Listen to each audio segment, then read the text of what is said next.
بسم اللہ الرحمن الرحیم۔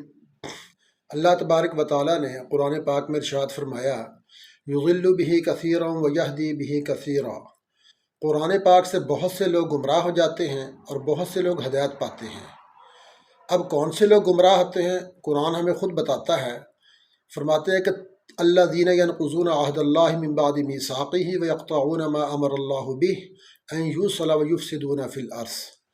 جن لوگوں کے اندر تین خامیاں ہوں، نمبر ایک، وعدہ کر کے توڑ دینا یا کوئی ایگریمنٹ اور معاہدہ کر کے توڑ دینا۔ نمبر دو، جو لوگ اپنے رشتہ داروں سے اچھا سلوک نہیں کرتے، یعنی جن رشتوں کو اللہ نے ملانے کا حکم دیا ہے ان رشتوں کو ختم کرنا، ان کو توڑنا۔ اور نمبر تین، زمین میں فساد کرنا، یعنی جھگڑالو طبیعت ہو، ہر وقت فساد پر آمادہ ہو۔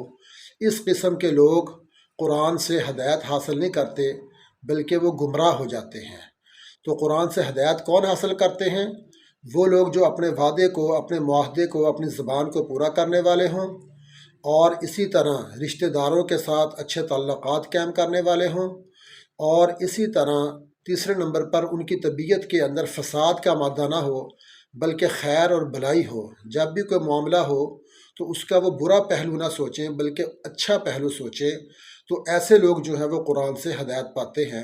اللہ رب العزت ہمیں ان لوگوں میں سے بنائے جو قرآن سے ہدایت حاصل کرتے ہیں، نہ کہ ان لوگوں میں سے جو گمراہ ہو جاتے ہیں۔